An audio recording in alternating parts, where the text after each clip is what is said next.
It's March 3rd, 2014, and it is snowing.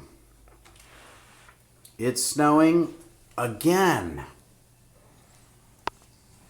And school has been closed, no less than, how many times, Alex?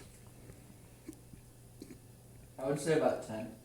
10 days of school missed.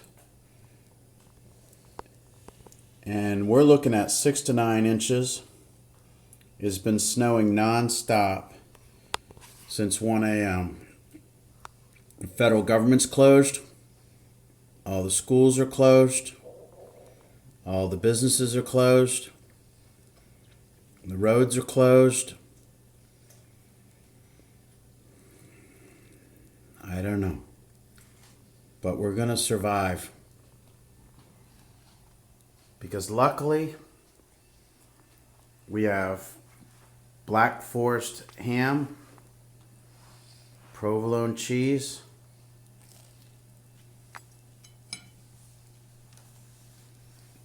lettuce, and good German mustard.